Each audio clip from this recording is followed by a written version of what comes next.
Hello, and welcome to the Bistecca Kitchen. My name is Chef Patrick, and today I'll be demonstrating for you how to prepare your tortelloni verdi. So this is tortelloni verdi here, similar to a cappellacci. In fact, some could call this a cappellacci. They're very similar in the style of shape, but for me, verdi filling typically goes with tortellini. This here is our whey with miso butter, kind of floating in there. We have a little bit of a reduced port. We have some Aleppo pepper, our lemon marmellata, and just a little bit of fresh chives. So the first thing we'll do is we'll start to reduce our sauce. Again, I prefer to use a non-stick pan, but if you don't have a non-stick pan, as long as you're moving your pasta around, you should be fine. And then here I have some boiling salted water, pretty heavily seasoned water. It should taste like the ocean. Whey is a really cool ingredient. Most people tend to throw it away. For me, it's got so much flavor. It's so unique. Basically it's the byproduct of making ricotta. So we're making ricotta in-house, and it's a great way to utilize that extra product that just comes from making the cheese. Whey has kind of a little bit of tangy buttermilk flavor to it, just from the acid that you add in order to create the split between the fat and milk solids and the water. So it adds a lot of flavor to this pasta, in my opinion. And it's a fun ingredient that most people tend to ignore. Okay. So you're going to let your whey kind of reduce down a little bit. It should bubble up pretty quickly. And you'll notice that your miso starts to melt. Your miso butter will start to melt into it. And that's just roasted miso, miso that we roasted in the oven. And then I folded that into butter so that as whey reduces in your pan, your miso butter should begin to melt. And every now and then just kind of swirl it together, and you'll see it starts to come together as a sauce. And when it's about halfway melted, we'll go ahead and add our pasta. So again, fresh pasta cooks pretty quickly, so this will cook in about a minute in the water and about another minute in the sauce. I'm going to turn my heat down just a little bit. You can already see the sauce is kind of coming together. The miso will help it to hold together. It kind of acts as an emulsifier as well as seasoning the sauce. You should not need to add any salt to this. The miso has a pretty good amount of salinity, so you won't need any additional salt.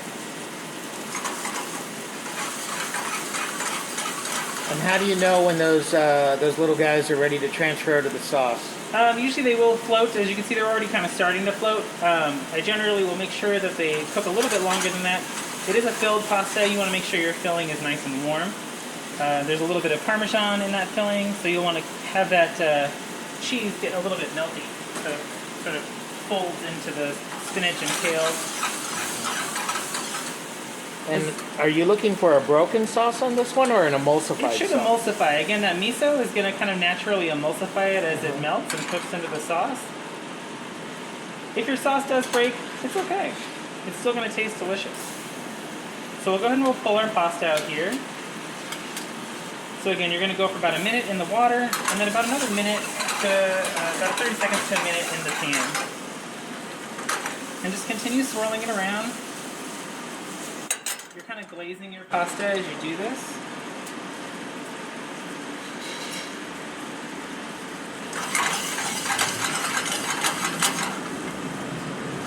And if your sauce starts to get a little tight like mine is, just add a little bit of water.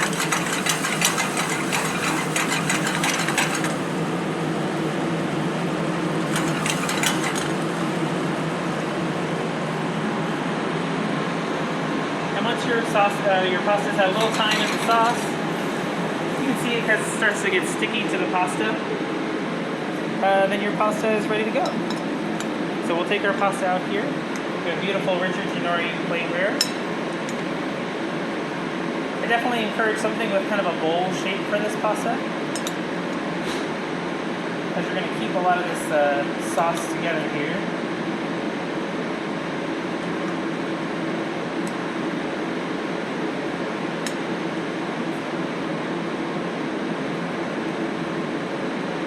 And whether you're working with 6 pieces or 9 pieces, just kind of get them sort of clumped together here. They'll hold the garnishes a little bit better. And then feel free to drizzle a little bit more of the sauce over the top.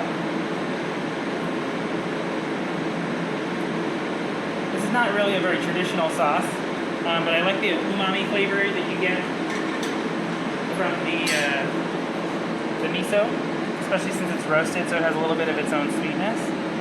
And the next thing I would do is add my marmalata. Now, lemon marmalata, this is just Meyer lemon's zest that we've cooked down with its own juice.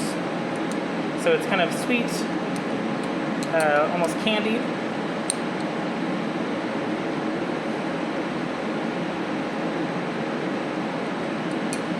That over the top. And depending on how sweet you want it, if you want to drizzle a little bit of the syrup over it, you can. And then this is our reduced port. I like to put a little bit on each piece. It kind of pools up a little so you can see it, and then you can sort of drizzle a little over the rest. And then last couple of steps, we have our Aleppo pepper. Not particularly spicy, but feel free to omit if you don't like spicy food. And our chives over the top, just to remind us that this is a Verdi filling. And there you have it. This is the tortelloni Verdi with our whey and miso sauce. Thank you so much for supporting us here at Bisteca. We look forward to having you in our kitchen soon.